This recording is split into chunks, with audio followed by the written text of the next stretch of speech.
Hello. Uh, Yesterday I've shared this calendar function, but now I've made a tweet, so I've shared it on Twitter, and David Miles showed his way of doing this with date value, and I found that it's great opportunity for creating textual output of any date format and create this beautiful calendar.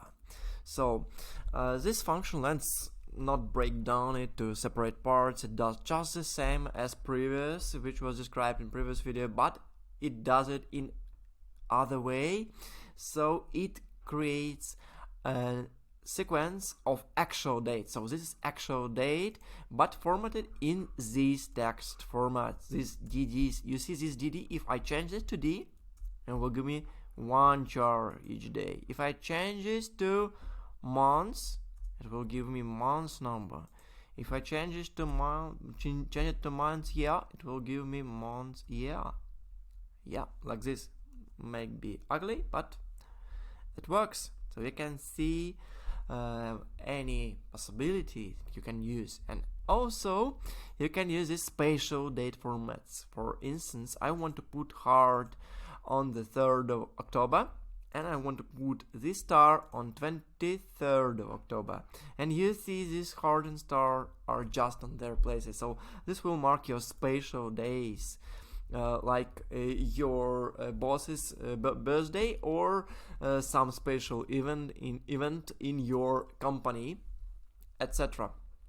And I've also packed, you see this sidebar to the right, so you already may notice that I've made this function, and I called it calmonths2 for second calendar, and here I use it without spatial date. So you see the last parameter is skipped, just after comma, just nothing goes here, and it works too. But if I add this spatial date here, it will also do it for me. You see, it marked. And also I want to note one important thing. You see this type 2. This is because I prefer starting my week from Monday, because this is my work day, Monday, Tuesday, and so forth until Friday. So I have 5 work days and I have weekends to the right. This is more convenient for me.